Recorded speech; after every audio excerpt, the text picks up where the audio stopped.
We've got more E3 coverage coming your way with a look at what went down at the Sony Press Conference. Hi, I'm Jamie Segarra, and this is your Press Pause Daily.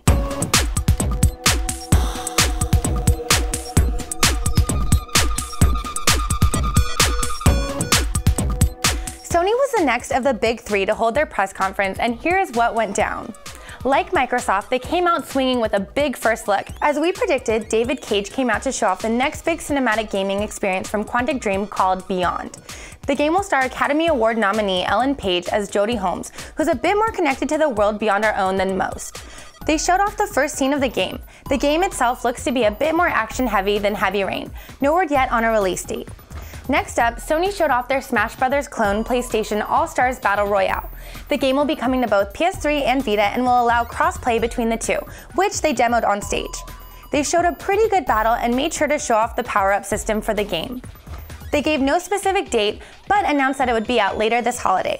Then announced two more characters that would be making their way into the game: Uncharted's globe-trotting action hero Nathan Drake, and an interesting third-party game character in the Big Daddy from the original BioShock.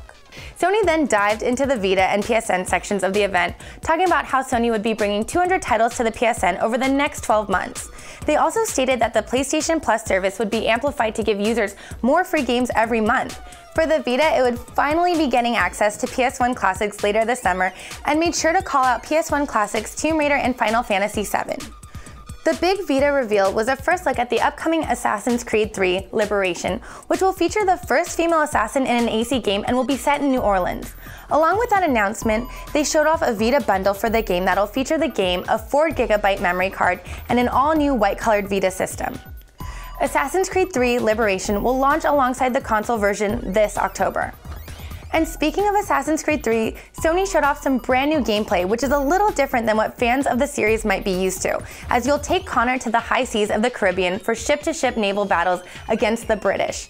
The gameplay looks really fun and the crowd seems to really enjoy it. As with the Vita version, the PS3 version will get its own bundle that features the game, DLC, and a PS3. After a quick look at Far Cry 3's 4-player co-op, it was time to head in the PS Move part of the show, which unfortunately was also the most boring. The big announcement was the Wonderbook, which turns your PlayStation Eye and Move controller into an interactive pop-up book. They stated that many studios were working on content for this, but the biggest announcement was that Sony was working with none other than Harry Potter author J.K. Rowling herself for the first Wonderbook title, Book of Spells.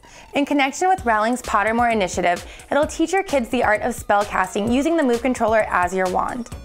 They then proceeded to have a very long and drawn-out demonstration of how it works, and in our opinion, the verdict would be not very well.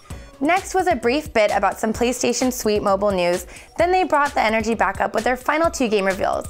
No new games were announced, but gamers were able to get a first look at gameplay footage for God of War Ascension and Naughty Dog's The Last of Us. The God of War title played about how you would expect it to, but the real nitty-gritty was the first gameplay of The Last of Us, and it's as brutal as the game's premise would suggest.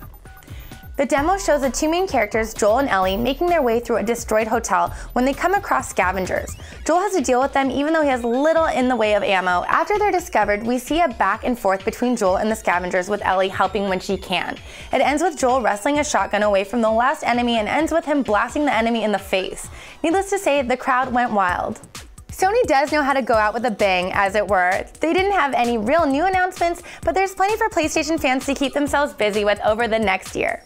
That does it for the Sony conference. Tune in tomorrow as we round out our Big 3 coverage with a look at the Nintendo press conference. If you want to watch that or check out our other videos, then head on over to presspause.mevio.com or at our YouTube channel, youtube.com/presspausemevio.